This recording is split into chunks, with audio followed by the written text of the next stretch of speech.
Begini Pak, di kita kan nih mayoritas Muslim. Iya. Nah terus ada saya pernah bertemu dengan beberapa orang,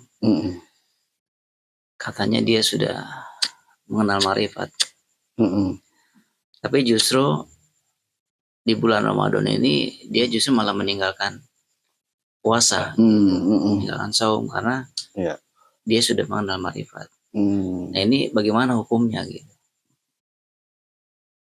Iya, jadi ada orang yang apa tadi? Dia karena dia merasa sudah mengenal Tuhan, sudah bermakrifat kepada Tuhan, maka dia tidak melaksanakan puasa gitu ya. Iya, ya kita tidak pungkiri, mungkin di tengah masyarakat kita ada yang seperti itu ya. Atau mungkin ada juga, seringkali juga saya dengar sudah mengenal Tuhan, sudah bermakrifat, sudah marifatullah, meninggalkan sholat ya, syariat-syariat ditinggalkan. Sebetulnya pembahasannya ini ngeri-ngeri sedap nih. Ngeri-ngeri sedap. Tapi saya sendiri memahami begini Pak. Sekarang syariat itu apa sih? Gitu kan. Lalu ada lagi tarekot. Apa sih tarekot? Lalu ada lagi hakikat.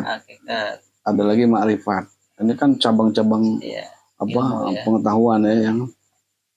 Lalu kemudian ada kondisi di mana seperti tadi ya kan, ada orang yang sudah bermakrifat malah menanggalkan syariat. Sebetulnya itu satu paket, satu kesatuan. Satu dengan yang lain itu satu dan sama. Saya menganalogikan seperti ini, misalkan ini. Jadi kita haus nih, misalkan kita sedang di pinggir pantai misalkan, kita haus, minum air laut nggak mungkin, asin kan, adanya pohon kelapa. Wah, kita harus minum air kelapa.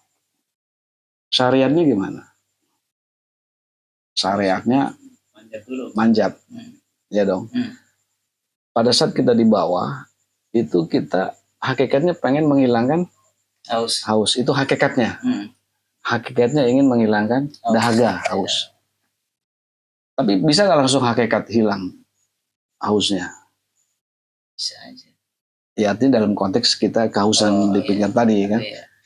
Karena taunya air kelapa ini adalah tujuan kita untuk menghilangkan dahaga. Maka dia harus melakukan syariat. Syariatnya apa? Manjat. Manjat. Manjat itu susah payah Pak. Kalau yang terlatih bisa. Kalau orang yang terlatih bisa jatuh, naik turun ya kan. Tapi nggak apa-apa. Namanya syariat itu bisa naik lagi, turun lagi, ya kan. Tapi syariatnya nggak boleh ditinggalkan karena tujuannya hakikatnya menghilangkan rasa haus. Oke. Lalu itu syariat Pak. Manjat itu syariat. Jadi nggak bisa ditinggalin untuk mendapat hakikat. Nah, apakah syariat itu harus manjat? Enggak. Bikin tangga. Ditembak. Bocor kan? Berarti syariat banyak. Apalagi zaman sekarang. Pakai drone. Ya kan? Nggak perlu capek Pak. Pakai drone, batik. Ada visonya jatuh. Atau ada lagi syariatnya mungkin dia biasa melatih monyet ya kan? Latih untuk manjat, petik bisa. Jadi syariat apapun silahkan. Sepanjang bisa sampai mengambil hakikatnya. Jadi kita nggak bisa menghukumi seseorang syariat itu salah atau benar. Kalau itu diyakini syariatnya, silakan jalankan untuk mencapai hakikat. Oke. Lalu ada orang bilang tarekat. Tarekat itu kan jalan kan? Torik kan jalan. Jalannya apa? Karena pohon kelapa ada di atas, jalannya ke atas. Gitu, karena pohon kelapa kan metiknya di atas. Kecuali pohon kelapa udah tebang. Sudah di warung, sudah dijual. Pejembat namanya kan. Bener nggak? Iya. Atau nggak usah metik. Yang pedagang kelapa. Tetap aja dia di pinggir jalan. Kita harus jalan.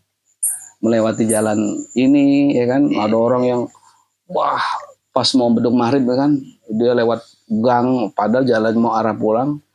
Apa namanya? mungkin 10 kilometer lagi, tapi karena dia lewat jalan gang tikus cari pedagang kelapa. Artinya dia juga nggak bisa menghindar dari tarekot, dari jalan. Nah, naik ke atas itu untuk memetik kelapa itu jalannya ke atas. Jadi syariat tarekat itu nggak bisa ditinggalkan untuk mendapatkan hakikat. Sampai di atas kita jatuhin, turun lagi kan, lewat tarekat lagi. Syariatnya dibelah lagi kan. Jadi nggak bisa dilepas, Pak. Syariat tarekat itu nggak bisa lepas. Padahal cuma hanya untuk menghilangkan haus. Begitu kita minum, Pak, haus itu hanya bisa hilang pertama kali seteguk aja. Nggak sebuah kelapa bulat, kembung ya kan. Ternyata untuk mencapai hakikat itu setetes saja syariat tarekotnya panjang, ya kan? Tapi saat itu ada nggak syariatnya? Nggak ada, karena udah sampai hakikat. Artinya, ketika seseorang sampai pada hakikat, dia tidak pernah menanggalkan syariat tarekatnya. Nah, cuman tidak dipublis. Artinya orang di hakikat yang mau mencapai itu. Nah sekarang ada orang bersyariat. Kita harus tanya, Pak, tujuannya apa? Ya pokoknya saya bersyariat. Ya susah. Dia manjat. Tapi nggak tahu hakikat mau ngapain, turun lagi. Ngapain? Jadi apapun harus tahu hakikatnya. Nah, tapi dengan catatan tidak bisa meninggalkan syariat tarekat. Setelah dia jalan itu mendapatkan hakikat seteguk air yang kemudian dengan seteguk itu hilang rasa dahaga, maka dia sudah bermakrifat, sudah mengetahui, oh ternyata syariatnya begini, oh tarekatnya begini, hakikatnya begini, rasanya rasa haus itu seperti ini. Nah, dia sudah bermakrifat. Nah, itu mungkin contoh yang mungkin ya bisa dipahami. Jadi kalau ada kasus yang seperti tadi, saya nggak bisa menjudge orang itu salah atau benar. Karena pandangan salah dan benar dalam konteks bulan puasa hanya Allah yang bisa menilai gitu. Ya, cuma kan memang masalahnya kan di masyarakat kita ini dikotomi, Pak. Jadi syariat sendiri, hakikat sendiri, tarekat sendiri. Jadi ya jadi rancu gitu kan. Sebenarnya tadi kan satu paket sebenarnya dia satu paket. Tapi katanya wah dia mah tarekot gitu kan. Dia mah hakikat gitu. Karena mereka tidak memahami itu gitu. Padahal mah tadi satu paket gitu. Itu aja sih.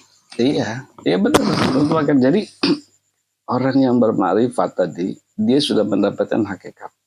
Dia sudah melaksanakan syariat tarekotnya. Nah, ketika ada yang bertanya, Pak, bagaimana caranya memetik kelapa? Nah, orang yang sudah bermakrifat, dia tidak langsung memerintah kamu manjat. Ditanya dulu, kamu bisa manjat apa enggak? Gitu. Kalau nggak bisa, saya ajarin.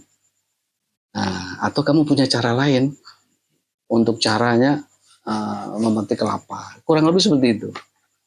Gitu, analoginya.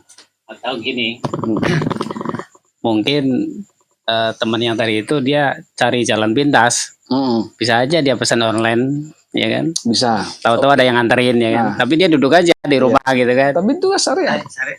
Online kan syariat. Iya. Udah ada handphone, ya kan? Handphone dia harus ngisi kuota. Itu syariat semua itu. Tapi orang nggak ngelihat maksudnya. Nah, karena syariat itu sebetulnya nggak perlu dipamerkan syariat itu.